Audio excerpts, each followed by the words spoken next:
Hi guys, once again welcome back. Double pass 48 mark +1 set ചെയ്ത് പഠിക്കാൻ ആഗ്രഹിക്കുന്ന ആൾക്കാരെങ്കിൽ ഞാൻ ഈ വീഡിയോ കംപ്ലീറ്റ് നിങ്ങൾ കാണാം.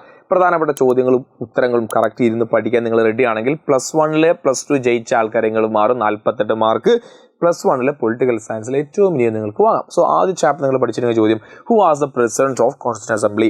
ഭരണഘടനാ നിർമ്മാണ സമിതിയുടെ അധ്യക്ഷൻ ആരായിരുന്നു? ആരാ? ഡോക്ടർ രാജേന്ദ്ര പ്രസാദ് ആണ് കേട്ടോ. ഇത്തരത്തിലുള്ള വൺ വേർഡ് ചോദ്യങ്ങൾ ഈ ചാപ്റ്റർ പലപ്പോഴും ചോദിക്കാറ്. അപ്പം ഞാൻ അധികം വേറെ കാര്യങ്ങളൊന്നും പറഞ്ഞ് നീട്ടൂല.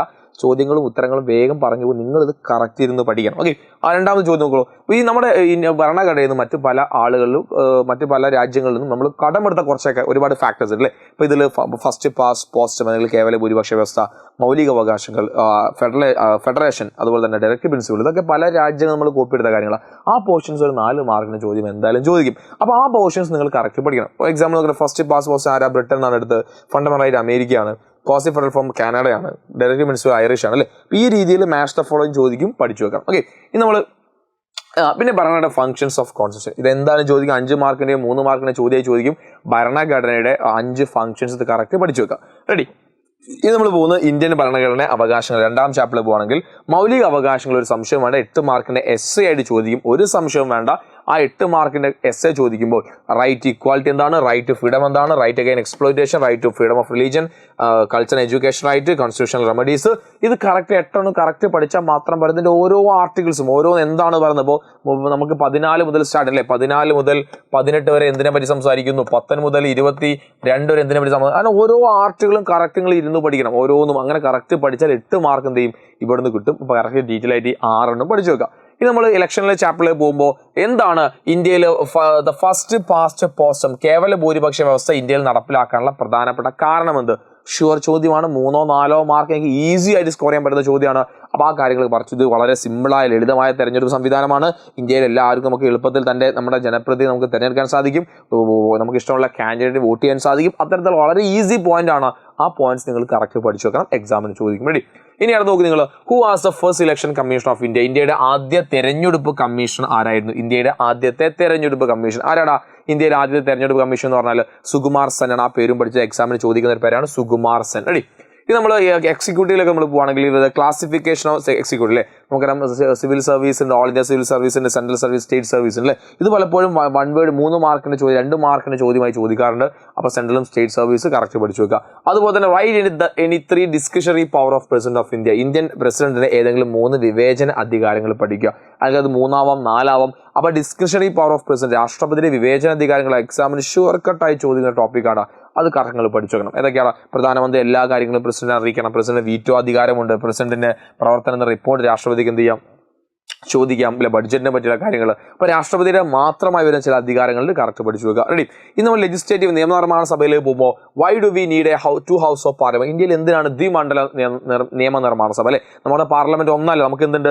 രാജ്യസഭയും ലോക്സഭയും. എന്താ അതിന്റെ ഗുണങ്ങൾ? നമുക്കറിയാം, പല ഇന്ത്യയെ പോലത്തെ വലിയ രാജ്യത്ത് ഇന്ത്യയിൽ അത്രത്തോളം ജനപ്രതിനിധികളെ റെപ്രസെന്റ് ചെയ്ത് ഹെൽപ്പ് ചെയ്യുന്നുണ്ട്. നമ്മൾ എടുക്കുന്ന തീരുമാനങ്ങളെ വീണ്ടും റീകൺസിഡർ ചെയ്യാനുള്ള ഓപ്ഷൻ അവിടെ നൽകുന്നുണ്ട് അല്ലേ. അപ്പോൾ ആ ഒരു കാര്യങ്ങൾ നിങ്ങൾ കറക്റ്റ് അവിടെ നിന്ന് പഠിച്ചു വെക്കണം. ഇനി അടുത്ത ചോദ്യം നോക്കൂ, members of Rajya Sabha elected for 6 years. എത്ര വർഷത്തേക്കാണ് രാജ്യസഭ അംഗങ്ങളെ തെരഞ്ഞെടുക്കുന്നത്? രാജ്യസഭയുടെ ചെയർമാൻ ആര്? ഉപരാഷ്ട്രപതിയാണ് രാജ്യസഭയുടെ ചെയർമാൻ, വൈസ് പ്രസിഡന്റ്.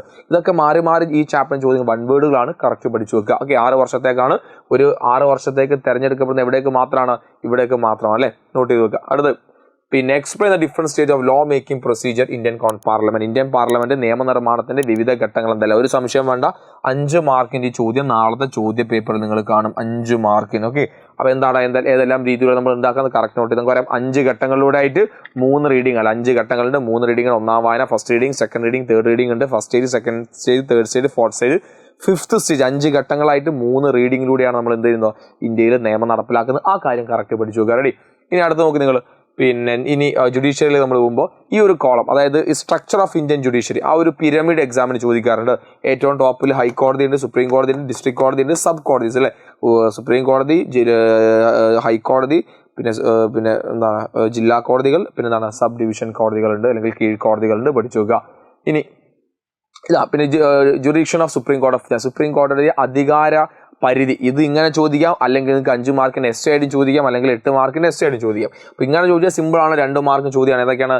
പിന്നെ ഉത്ഭവാധികാര പരിധി ഉണ്ട് അല്ലേ, പിന്നെ എന്താ റിട്ട് അധികാരമുണ്ട്, അഡ്വൈസറി അധികാരമുണ്ട്. അതൊക്കെ കറക്റ്റ് എഴുതി വെക്കാം. അതെ, 5 മാർക്ക് ചോദിക്കുകയാണെങ്കിൽ അത് ഓരോന്നും നിങ്ങൾ ഡീറ്റെയിൽ ആയിട്ട് എഴുതി കൊടുക്കണം. ഇവിടുന്ന് ഒരു ചോദ്യം എന്തായാലും എന്ത് ചെയ്യും, ചോദിക്കും. റെഡി?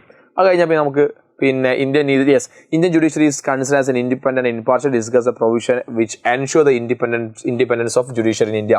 അപ്പോൾ ഇന്ത്യയിലെ നീതിന്യായ സംവിധാനത്തെ അത് സ്വതന്ത്ര ഒരു നീതിന്യായ സംവിധാനമാക്കി മാറ്റുന്നതിലേക്ക് വഹിക്കുന്ന ഫാക്ടേഴ്സ് എന്തെല്ലാം? 8 മാർക്കിന്റെ എസ് ചോദിക്കാൻ സാധ്യതയുള്ള ചോദ്യം പഠിച്ചു വെച്ചു. എന്തൊക്കെയാണ് ഫാക്ടേഴ്സ്? നമുക്കറിയാം, ഒരു ജഡ്ജിയെ നമ്മൾ അപ്പോയിന്റ് ചെയ്യുന്നത് രാഷ്ട്രീയക്കാരല്ല, രാഷ്ട്രപതിയാണ് അല്ലേ. അവിടെ നമുക്ക് എന്ത് ചെയ്യാം, ഈ ചില ബയാസ് ഒഴിവാക്കാൻ കഴിയും. അവരുടെ കാലാവധി, അവരുടെ സാലറി ആയിക്കോട്ടെ, പേഴ്സണൽ ക്രിറ്റിസിസം. ഒരു ജഡ്ജി ഒരു ജഡ്ജ്മെന്റ് നടത്തിയതിന്റെ പേരിൽ ഒരിക്കലും അയാളെ പേഴ്സണൽ ക്രിറ്റിസൈസ് ചെയ്യാൻ കഴിയില്ല.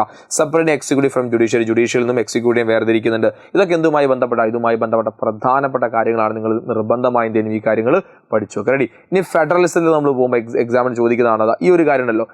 There are many conflicting in federal system. Explain the based on the given points. അപ്പോൾ ഇത് 8 മാർക്കിന്റെ എസ് ചോദിക്കാറുണ്ട്. എന്തുമായി ബന്ധപ്പെട്ട? ഫെഡറലിസത്തിന്റെ കോൺഫ്ലിക്റ്റ്. അതായത് എന്തെല്ലാം കാര്യങ്ങളാണ്? സെൻട്രലും സംസ്ഥാനങ്ങളും കേന്ദ്ര സംസ്ഥാനങ്ങളും തമ്മിൽ ഇഷ്യൂസ് ഉണ്ടാവാറുണ്ട്. സ്വയംഭരണത്തിന് വേണ്ടിയുള്ള ആവശ്യങ്ങൾ ഉണ്ടാവാറുണ്ട്. പുതിയ സംസ്ഥാനത്തിന് വേണ്ടിയുള്ള ആവശ്യങ്ങൾ, സംസ്ഥാനം തമ്മിലുള്ള തർക്കങ്ങൾ. ഇതൊക്കെ എന്താണ് ഇന്ത്യൻ ഫെഡറലിസം നേരിടുന്ന പ്രധാനപ്പെട്ട ചാലഞ്ചാണ്. 8 മാർക്കിന് എസ് ആയിട്ട് ചോദിക്കും. കറക്റ്റ് എന്ത് ചെയ്യണം, പഠിച്ചു വെക്കുക. റെഡി? ഇനി ലോക്കൽ സെൽഫ് ഗവൺമെന്റിലേക്ക് പോകുകയാണെങ്കിൽ എത്ര മാർക്കാണ്? 8 മാർക്കിന് ചോദിക്കാറുണ്ട്. നോക്കി, നിങ്ങൾ ഇതിൽ ഒരു 1 വേർഡ് ചോദ്യമാണ്. Identify the agency which conduct election local self government. തദ്ദേശീയ സ്വയംഭരണ സ്ഥാപനങ്ങളിലേക്ക് തെരഞ്ഞെടുപ്പ് നടത്താൻ ചുമതലപ്പെടുന്ന സ്ഥാപനം ഏത്? നമ്മൾ പലപ്പോഴും ഇലക്ഷൻ കമ്മീഷൻ, നമുക്ക് ഏത് ഇലക്ഷൻ കമ്മീഷനാണ്? അത് സ്റ്റേറ്റ് ഇലക്ഷൻ കമ്മീഷനാണ്. സംസ്ഥാന തെരഞ്ഞെടുപ്പ് കമ്മീഷനാണ്, മാറിപ്പോകാൻ പാടില്ല. Explain the major features of 73rd constitutional amendment. 73ാമത്തെ ഭരണഘടനാ ഭേദഗതിയുടെ പ്രധാന വ്യവസ്ഥകൾ എന്തെല്ലാം? 73ാം ഭേദഗതി വ്യവസ്ഥകൾ എന്തൊക്കെയാണ്? അത് എക്സാമിന് പലപ്പോഴും മാറി ചോദ്യം കേട്ടോ. ശരിക്കും 3 ടയർ സിസ്റ്റം കൊണ്ടുവരുന്നുണ്ട്. ഇലക്ഷൻ 5 വർഷത്തിൽ തെരഞ്ഞെടുപ്പ് വേണം. റിസർവേഷൻ സ്ത്രീകൾക്കും റിസർവേഷൻ കൊടുക്കണം. അതെന്താണ്? അധികാരങ്ങൾ കൈമാറണം. സ്റ്റേറ്റ് ഇലക്ഷൻ കമ്മീഷനാണ് എന്ത് ചെയ്യുക, പിന്നെ തെരഞ്ഞെടുപ്പ് നടത്താനുള്ള ഉത്തരവാദിത്തം. സ്റ്റേറ്റ് ഫിനാൻഷ്യൽ കമ്മീഷൻ 5 വർഷത്തിലൊരിക്കൽ എന്ത് ചെയ്യാറുണ്ട്, പിന്നെ കൂടാറുണ്ട്. ബഡ്ജറ്റുകളൊക്കെ അവതരിപ്പിക്കും. ഇത് ഡീറ്റെയിൽ ആയിട്ട് എക്സ്പ്ലെയിൻ ചെയ്ത് എഴുതണം. എക്സാമിന് ചോദിക്കുന്നതാണ്. മിസ് ചെയ്തിട്ട് കാര്യമില്ല. ഓക്കെ, ഇപ്പോൾ 73ാമത്തെയും 74ാമത്തെയും ഭേദഗതി കറക്റ്റ് പഠിച്ചുകൊണ്ട് എക്സാമിന് എന്ത് ചെയ്യും, ഇത് ചോദിക്കും. എസ് ആയിട്ട് ചോദിക്കും. ഓക്കെ, ഇനി constitution as a living document എന്ന ചാപ്റ്ററിൽ write the article of Indian constitution which deal with അമെൻമെന്റ് procedure. Explain the 3 method of അമെൻമെന്റ് പ്രൊസീജിയർ ഓഫ് ഇന്ത്യൻ കോൺസ്റ്റിറ്റ്യൂഷൻ. ആ ചാപ്റ്റർ നമ്മൾ പ്രധാനമായും പഠിക്കുന്നത് ഭരണഘടനയിലെ അമെൻമെന്റിനെ പറ്റി അല്ലെ. അമെൻമെന്റ് പ്രധാനമായും നമുക്ക് 3 അമെൻമെന്റ് അല്ലെ. സിമ്പിൾ മെജോറിറ്റി ഉണ്ട്, സ്പെഷ്യൽ മെജോറിറ്റി അമെൻമെന്റ് ഉണ്ട്. Special majority and rectification half of state legislative. സംസ്ഥാന നിയമനിർമ്മാണ സഭയുടെ പകുതിയോളം അംഗീകാരം കിട്ടിയാൽ നടത്താൻ പറ്റുന്ന പിന്നെ അമെൻമെന്റ്. അപ്പോൾ ഈ 3 മെത്തേഡുകൾ കറക്റ്റ് ഡീറ്റെയിൽ നിങ്ങൾ എന്ത് ചെയ്യുക, പഠിച്ചു. ഓക്കെ, ഇത്രയും കാര്യങ്ങൾ നിങ്ങൾ പഠിച്ചൊക്കെ റെഡി ആണെങ്കിൽ ഒരു സംശയം വേണ്ട, നിങ്ങൾക്ക് ഡബിൾ പാസ് നിങ്ങൾക്ക് കിട്ടും. ഒരു സംശയമില്ല. എക്സാമിനെ പറ്റി റിവ്യൂ നിഹാൽ സാറിന്റെ യൂട്യൂബ് ചാനൽ ഉണ്ട്. നിഹാൽ സാർ എന്ന യൂട്യൂബ് ചാനൽ, നിഹാൽ.സാർ എന്ന എൻ്റെ ഇൻസ്റ്റാഗ്രാം പേജിൽ നിങ്ങൾ എന്ത് ചെയ്യണം, നിങ്ങളുടെ റിവ്യൂസ്, എക്സാമിനെ പറ്റി റിവ്യൂസ് നിങ്ങൾ അറിയിക്കണം. നിങ്ങൾ എല്ലാ ഫ്രണ്ട്സിനും ഈ വീഡിയോ ഷെയർ ചെയ്ത് കൊടുക്കുക. നിങ്ങളുടെ ഫ്രണ്ട്സിന് അവൻ എങ്ങനെയെങ്കിലും ഒന്ന് എനിക്ക് ജയിച്ചാൽ മതി അവനെ അയച്ചു കൊടുക്കുക. അതുകൊണ്ട് പറയാം, പേടിക്കേണ്ട, ഇത് നോക്കി പഠിച്ചാൽ മതി. ഓക്കെ, അപ്പോൾ എല്ലാവർക്കും ഓൾ ദി വെരി ബെസ്റ്റ്. നിങ്ങളെ കൺസേൺ നിങ്ങൾ താഴെ കമൻറ്റ് ചെയ്യുക. അപ്പോൾ thank you so much. By.